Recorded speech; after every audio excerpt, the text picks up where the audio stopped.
año, donde se fijaron metas, objetivos para mejorar la gestión integrada de los recursos a nivel nacional. El planeamiento macrorregional de recursos hídricos, si bien la ley había previsto proyectos a nivel de cuenca, pues la realidad nos ha demostrado que muchos trabajos la cuenca no es suficiente, hay que ir más allá de la cuenca. Caso de Ica con Huancavelica, el caso de Tambo con el caso de las cuencas de Moquegua, y incluyendo Puno, hay que trabajar en forma macro-regional. Y entonces se ha comenzado por hacer este tipo de proyectos para planificación con la participación de las regiones involucradas. Planes de gestión integrada de recursos hídricos a nivel de cuencas. Esto venimos trabajando en forma sistemática a nivel nacional. Se tiene un buen avance al respecto. Tenemos 6 cuencas en pleno funcionamiento ya desde hace unos pocos años. Tenemos 10 en formulación y otros más que lo estamos haciendo en coordinación con los gobiernos regionales. Luego hay el plan de gestión de calidad del agua. Se ha elaborado toda una planificación para asegurar el mejoramiento de la calidad. El tema es prevenir, pero también actualmente ya se puede hablar de, la principal preocupación es mejorar la calidad. Tenemos los 43 principales ríos del Perú con una fuerte afectación por vertimientos principalmente de origen urbano, también el minero y algunos casos de la industria, sobre todo en las proximidades de las ciudades. La delimitación de cuencas hidrográficas, eso estamos trabajando a punto de terminar. Esperamos que en el transcurso de este año tengamos concluido toda la delimitación de las cuencas hidrográficas. Es un trabajo fino ya de tener para poder evitar tener conflictos entre regiones respecto a cuál es el ámbito de gestión. Instalación de una red hidrometeorológica y monitoreo. El Perú no contaba con una red apropiada para medir la ocurrencia de eventos climatológicos e hidrológicos ya válida. La información que proporciona el CENAMI son estaciones ya obsoletas con muchas fallas y faltos de calibración. Entonces era imposible trabajar con eso, sobre todo para eventos como lo que ocurrió este año, donde se necesita información en tiempo real, con estaciones que nos transmitan la información vía satélite en el instante que ocurre para tomar las medidas con prontitud antes de que causen daños.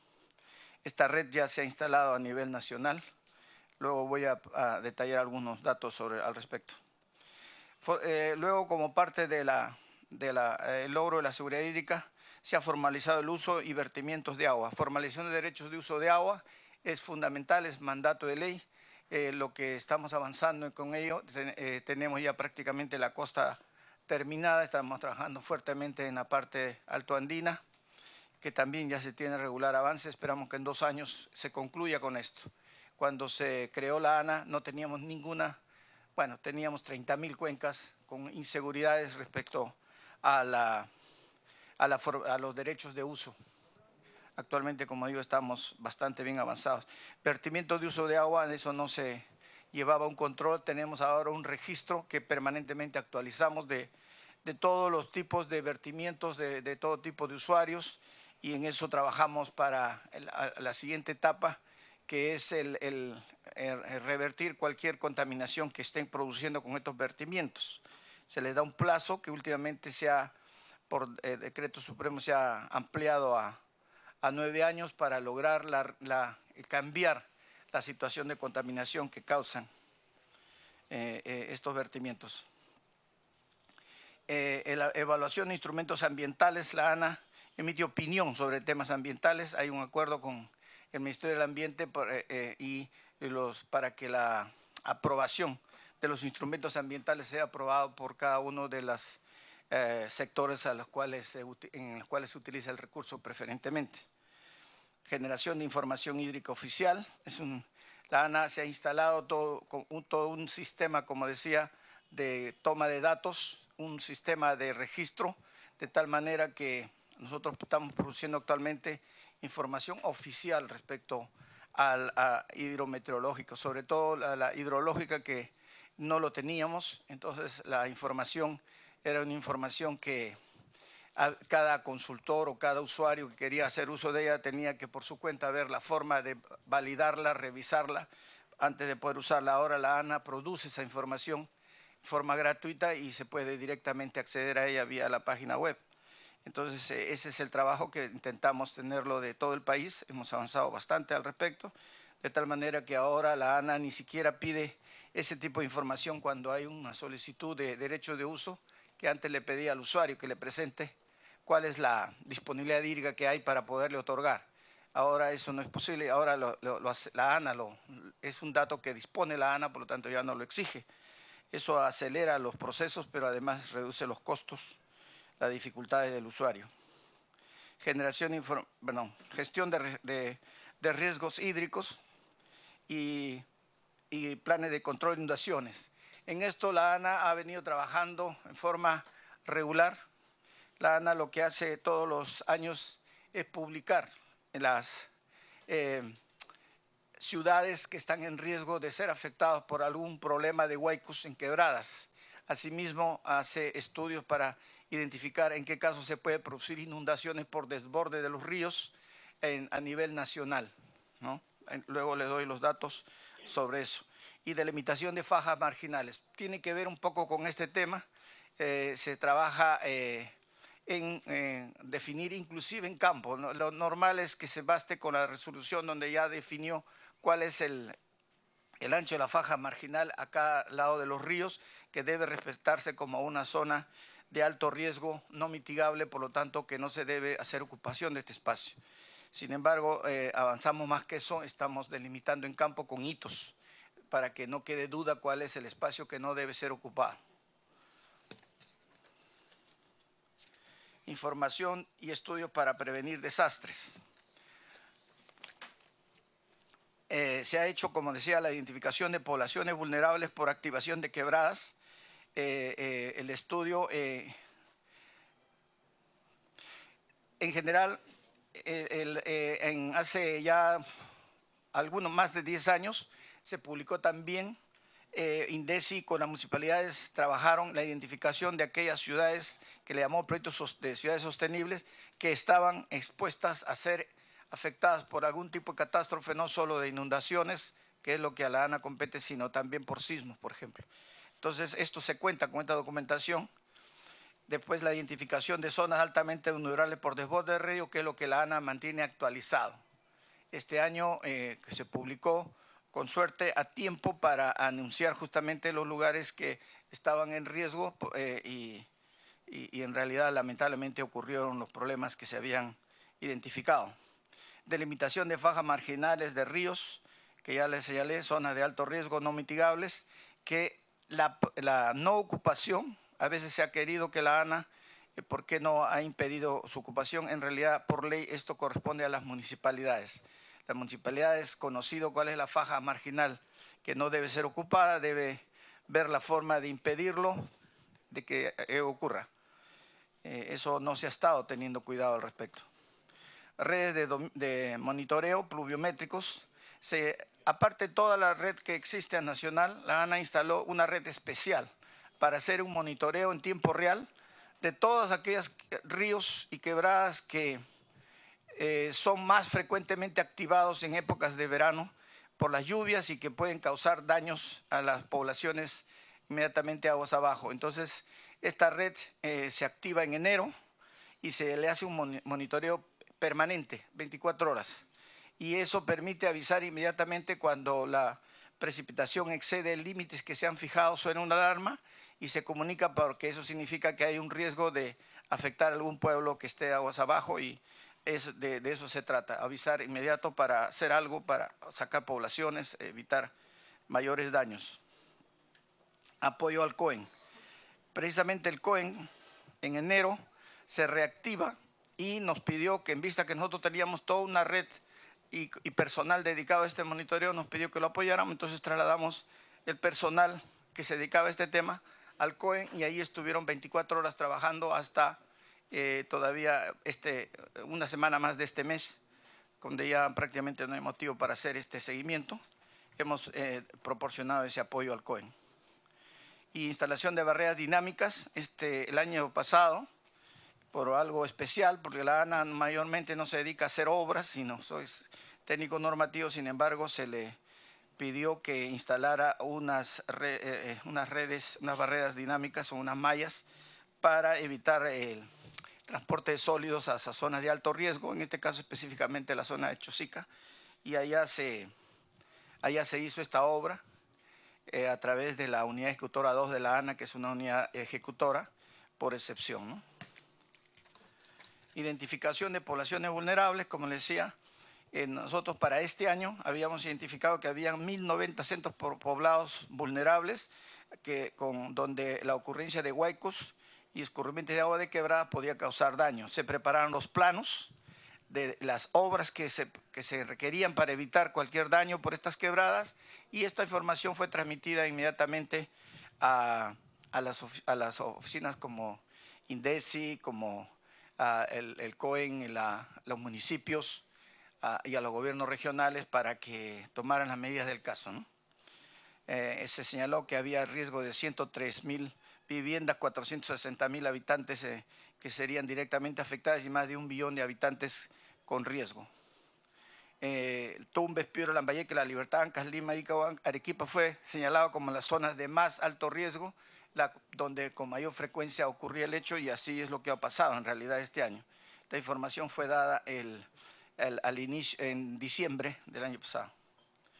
Información fue remitida a los gobiernos regionales, sector, etcétera. Se entregó a INDECI, al PCM, gobierno regional, lo cual mapas de ubicación y evacuación de poblaciones por activación de quebradas. Todo esto está en los mapas, para cada lugar un mapa. Identificación de zonas vulnerables a las inundaciones por desborde de ríos. El estudio que fue hecho el 2016 indicaba que habían 627 zonas vulnerables a estos desbordes de ríos. Información remitida a los gobiernos regionales, ministerios, INDECI, PCM, incluyendo fichas para fines constructivos. O sea, qué trabajo había que hacer para mitigar este posible daño. Costo total de las obras se estimó que eran 600 millones de soles. Pluviómetros, se instalaron, como decía, 74 pluviómetros automáticos y equipo de cómputo que permitía hacer un seguimiento en tiempo real con estaciones muy modernas, y que se transformaba esa precipitación en caudales, y esos caudales en zonas de alto riesgo de acuerdo a la capacidad que se había calibrado estas quebradas. Entonces eso permitía, más allá de lo que normalmente hace CENAMI, que da el dato de precipitación, pero nosotros lo convertíamos en caudales y posible riesgo de desborde en determinados tramos de la quebrada, sobre todo donde había alguna población en riesgo. Están distribuidos en 74 quebradas con poblaciones altamente vulnerables, que es la zona norte. Envía una señal de alarma cuando las lluvias superan el nivel de riesgo preestablecido. La alarma es comunicada a las autoridades locales para que activen procedimientos de alerta. La información siempre es pública, está colgada en la página web de la ANA y es de fácil acceso.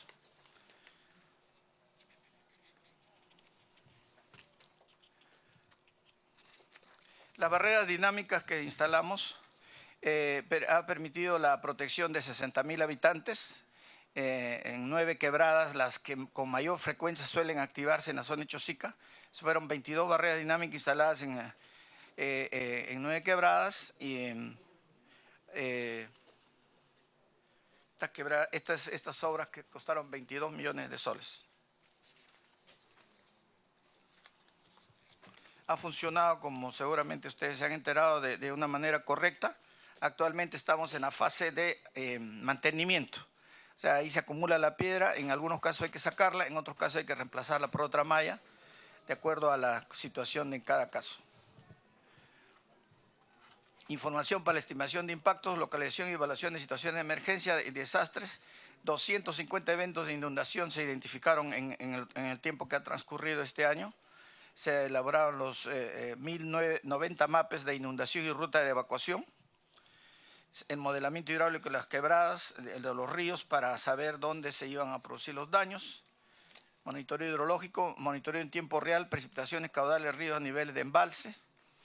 Eso es permanente, se tiene en cualquier instante la situación real. Se establecen umbrales de riesgo de inundaciones fluviales. La información es entregada hora a hora al COEN, que es el que se encargó de la atención de las emergencias a nivel nacional. En total se han formulado, la ANA se ha encargado de formular todas las fichas de daños causados por las lluvias, 540 fichas de intervención para rehabilitar obras hidráulicas dañadas, para ejecutar hasta el 20 de junio de 2017, que ha sido el plazo que se ha dado para hacer esta rehabilitación de daños. Limpieza y rehabilitación de canales, estructuras conexas, construcción y reforzamiento de diques, limpieza de cauces, protección de taludes, espigones y reforzamiento de puentes. Con esta obra lo que se busca es que restituir toda la situación que estaba antes de los eventos. Se diferencia de la siguiente y tercera etapa, que es la reconstrucción, donde se busca mejorar lo que había para que en todo caso en próximos años no se tenga el mismo problema. El monto estimado de todas estas obras que están en pleno proceso de ejecución son de 220 millones de soles. La ejecución de estas obras las hacen el Ministerio de Agricultura. Evaluación preliminar de daños, 874 distritos declarados en emergencia, ubicados en 109 provincias, 14 regiones, 113 fallecidos. Últimamente se ha llegado a superar un poquito la cifra. 17 desaparecidos, 397 heridos, 884.000 damnificados, 1 millón de afectados, 21.000 viviendas colapsadas, 20.000 habitantes, 710 establecimientos de salud afectados y 39 colapsados inhabitables, 2.000 locales escolares afectados, 3.000 kilómetros de red nacional afectada, 323 puentes destruidos y 25.000 hectáreas de cultivo perdidas, 60.000 hectáreas afectadas. Estos son datos que ha sido aportado por los distintos sectores y publicado por el COE. Trabajo de reconstrucción de las obras. Seguridad hídrica, encauzamiento de ríos, presas, diques, control de inundaciones y tratamiento de quebradas en áreas de alto riesgo. Ese es un tipo de obra que se busca restituir hidráulicamente las obras. Rehabilitación de obras hidráulicas, reconstrucción de pequeños reservorios, limpieza de canales, reconstruir estructuras hidráulicas, caminos de mantenimiento y servicios, rehabilitar pozos tubulares. Con ello se busca en el más breve plazo que puedan continuar la labor normal de agricultura, especialmente poder regar. Eso está en plena ejecución. Forestación de cuencas, son trabajos que se hacen con la idea en el marco de la Sierra Azul, de poder retener el agua en las partes altas para recargar acuíferos, y entonces se está haciendo también algún trabajo al respecto. En total, en seguridad hídrica, que es la actividad principal, que es rehabilitar la infraestructura, 1.688 millones de dólares, rehabilitar obra hidráulica 538 y forestación de cuencas 180 millones. Necesidad básica dice diseñar las obras por ejecutar, es decir, todas estas obras ya es la etapa, pasó la etapa de emergencia, ya se trata de hacer obras de mayor calidad y que en el futuro no puedan fallar. Entonces lo que primero que falta actualmente es una etapa que se debe desarrollar o que en parte se está haciendo, que es el diseño de estas obras, con criterios nuevos para asegurar obras que no fallen tan fácil como ha ocurrido en esta oportunidad. Entonces eso será motivo de en los próximos meses poderlo desarrollar. Acciones de control de inundaciones en Trujillo. La ANA, esto es solo un ejemplo de cómo estamos ya trabajando. Caso Trujillo fue una situación dramática, la población estaba bastante molesta con lo que había ocurrido, que la quebrada San Ildefonso penetra en toda la ciudad y la inunda con todo tipo, no solo agua, sino basura y de todo. Es una ciudad que no debería pasar por esto. Entonces ya la ANA está trabajando en el diseño de una obra de desvío para que el agua no entre a la quebrada, no entre a la ciudad, sino directamente vaya hacia el río Moche. Este trabajo debe estar concluido en septiembre para inmediatamente entrar en fase ejecutiva.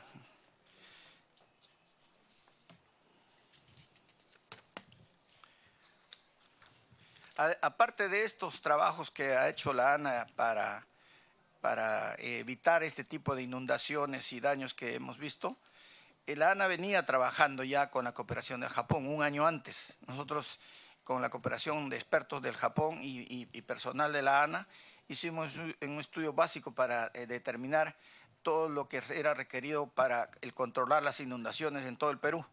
Este informe fue realizado entre febrero del 2016 y el 2 de febrero del 2017 fue ya terminado, concluido, y contamos con esa información.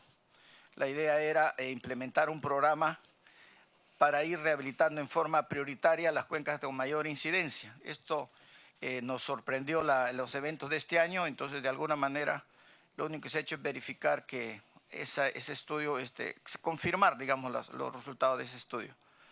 Se hizo un diagnóstico de los problemas de inundaciones en el Perú y clasificación de las cuencas en 10 grupos tipo, en este estudio japonés, justamente porque no se sabía cuánto dinero podría haber. Entonces se dijo, hagamos un estudio, pero prioridades, las cuencas de mayor incidencia, pongámoslo en primer lugar, y entonces se hizo un estudio especial para estas cuencas principales, que son justamente las del norte.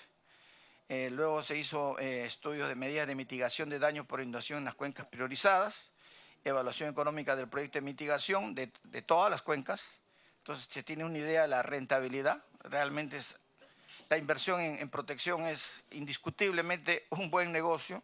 Hemos establecido que no menos de 5 veces cuestan, un solo vez que ocurran daños, cuestan 5 veces más que lo que cuesta hacer las obras de protección. En algunos casos llegan a ser hasta 10 veces. Entonces, realmente es una inversión necesaria, ampliamente justificada en términos económicos. Finalmente, con este estudio logramos priorizar las cuencas donde se debería iniciar en caso que los recursos fueran limitados. Planificación de la reconstrucción. Con la cooperación de Holanda también se hizo un trabajo similar. Se hizo un sistema de alerta temprana y gestión de riesgos de inundaciones relacionados con el Niño, que ya era historia la ocurrencia de este evento. Entonces se hizo para ese fin todo un trabajo de instalar un sistema de alerta. Actualmente se ofrece cooperación para solucionar los problemas de inundaciones recientemente ocurridas y diseñar obras. Nos están ofreciendo un crédito no reembolsable para poder diseñar precisamente las obras que se requerirían para asegurar que no ocurran estos eventos nuevamente.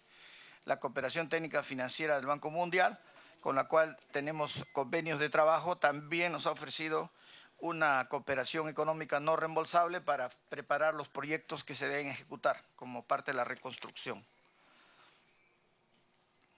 Finalmente, tengo que hablar sobre el informe de elecciones en las juntas de usuarios.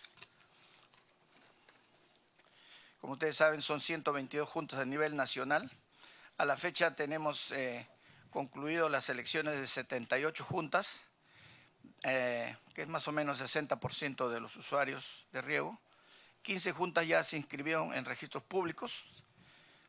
Los otros están en proceso. Es un poco lento porque los registros públicos realmente les es difícil interpretar la ley de recursos hídricos de elecciones para registrarlo, pero también las juntas de usuarios no están muy diligentes, digamos, en el trámite, entonces toma su tiempo, pero ahí van avanzando. Y 44 juntas entonces de usuarios, que representan más o menos el 40%, no han realizado elecciones o estas fueron invalidadas por insuficiente asistencia. Se requería 35% de votantes, no lo lograron, por lo tanto hay 44 juntas que no han renovado sus directivos. Los procesos electorales están a cargo de los comités electorales y de impugnaciones. La SUNAR evalúa la legalidad de los resultados y procede a inscribir el nuevo consejo directivo. La ANA no reconoce consejos directivos y la participación de la ANA concluye con la elección del comité electoral. O sea, la ANA no interviene en el proceso electoral, como a veces se ha tratado de que así sea. Nosotros hemos sido escrupulosos de que las organizaciones de usuarios son entes autónomos y por lo tanto no intervenimos en sus elecciones, solamente decimos en qué momento se debe producir la renovación y por eso saca la resolución suprema respectiva y de ahí en adelante nosotros solo somos espectadores y tratamos de no intervenir porque a veces por querer asesorarlos un poco en algo se toma como tenemos que si tuviéramos alguna parcialidad en el proceso y queremos evitar ello, ¿no? Directivas no renovadas, los consejos directivos tenían vigencia hasta el 17 de abril, de acuerdo al decreto supremo anterior. Por decreto supremo reciente, ahora tienen, que se ha dado el 19 de abril, tienen vigencia hasta el 30 de julio. Lo que se ha buscado es que siempre exista una directiva a cargo de la Junta de Usuario, porque si no los paraliza en su gestión y ellos necesitan usar los recursos precisamente y más que nunca ahora que tuvieron estos problemas de asolvamiento de sus canales, poder hacer las limpiezas, y por eso es que se dio un decreto supremo para que continuaban aquellas juntas que no se han renovado, pues que continuaran laborando hasta que se produzca la renovación.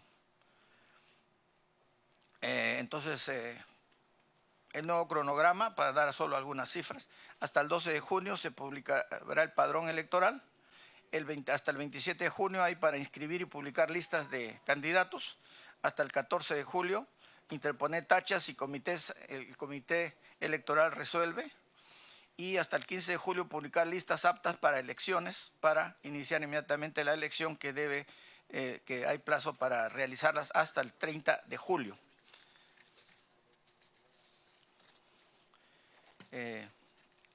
Posterior a esas elecciones viene la inscripción. Calculamos que a más tardar hasta el 15 de agosto ya deben haber sido renovadas todas las juntas de usuarios del Perú, y en esa situación estamos, señor presidente. Esa es lo que venía a expresarles. Muy bien, señores congresistas, habiendo escuchado al ingeniero Abelardo de la Torre, ¿algún congresista que desee realizar sus preguntas? Congresista Clayton Galván.